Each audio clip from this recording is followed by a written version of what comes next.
Execution, The Discipline of Getting Things Done by Larry and Charan. This is a book of three-part examination of what it takes for companies to succeed through strategies, processes, leadership, and ultimately execution.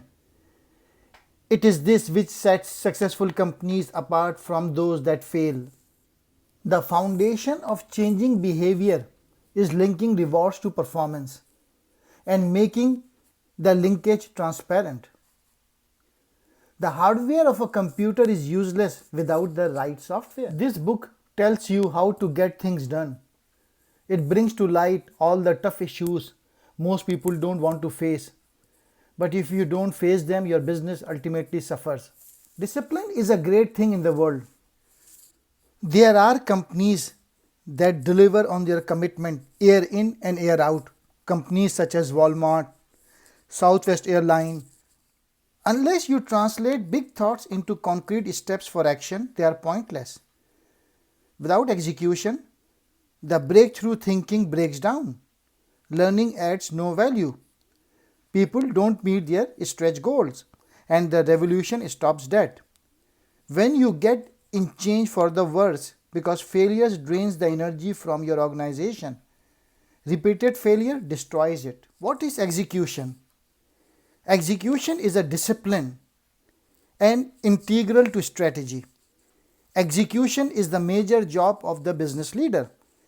Execution must be core element of an organization's culture. Everybody agrees about their responsibilities of getting things done, and everybody commits to those responsibilities. Good judgments come from practice and experience. Nobel Prize winners succeed because they execute the details of a proof that other people can replicate, verify, or do something with.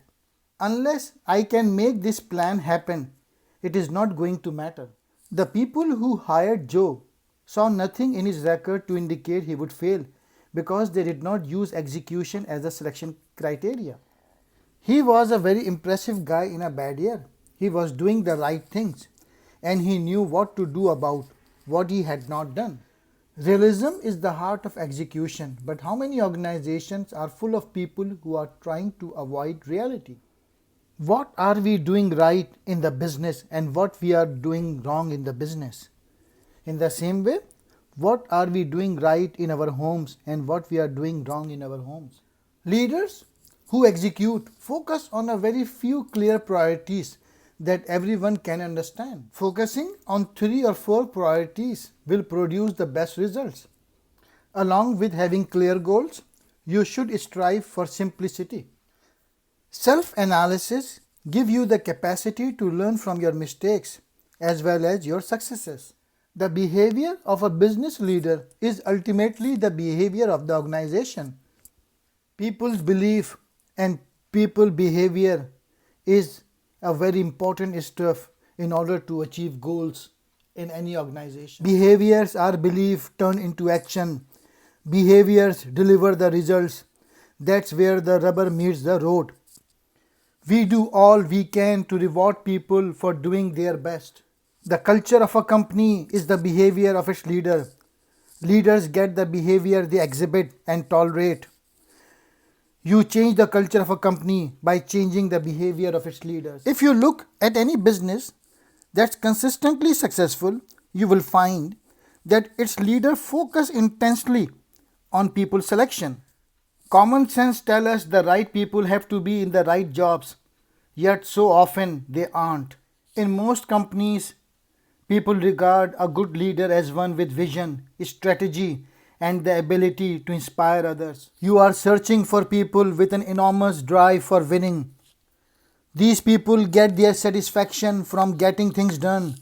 The more they succeed in getting things done, the more they increase their capacity. Getting things done through others is a fundamental leadership skill. If the indecisiveness continued much longer, the company would become a takeover candidate. Never finish a meeting without clarifying what the follow-through will be, who will do it, when, and how they will do it. You need to find out about their past and present accomplishments, how they think, and what drives their ambition. What does the person wants to talk about? Does he talks about the thrill of getting things done, or does he keep wandering to strategy or philosophy. I focus much on the candidate's energy, implementation, and accomplishment. Here is the important question from the book. What separates the successful companies from the other companies in the same industry?